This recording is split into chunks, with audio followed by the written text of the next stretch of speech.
السلام عليكم، كيف الحال؟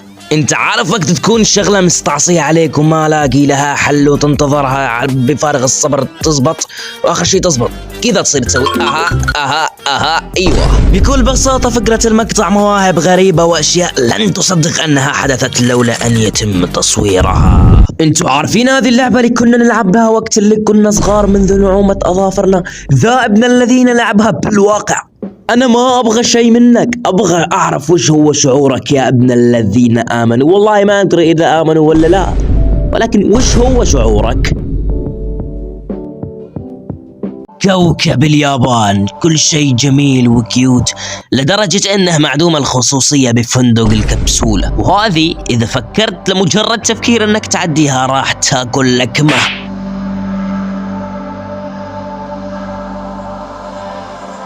تخيل نفسك كذا بأمان الله جالس في البيت ويتحرك الكرسي. لهذه اللحظة جالس تتخيل ايش رد؟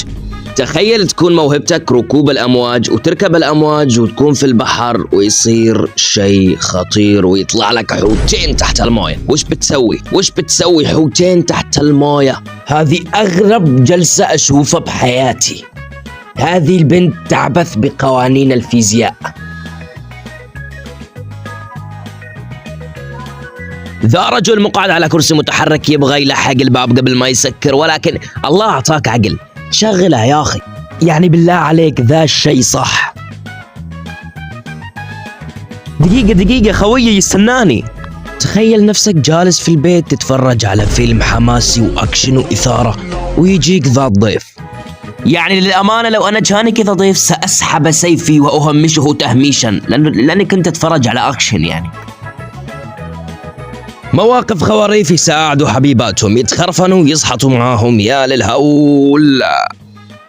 كلمة حرامي أصلا جاي من كلمة حرام، يعني الحرامي ابن حرام، ابن حرام بتفكيره وابن حرام بكل شيء. ذا الحرامي تلحقه الشرطة وقرر يسوي بالله عليكم كيف أتخفى يا رب.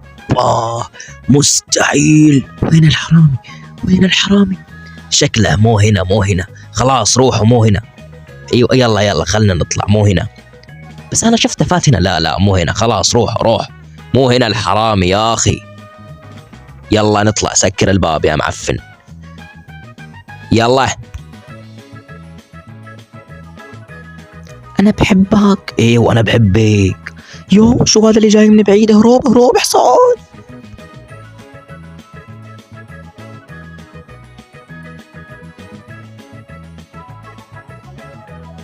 الحمار يقع في الجورة مرتين والإنسان يقع مرة، هذا يوقع مرتين، يعني هو حمار ابن حمار.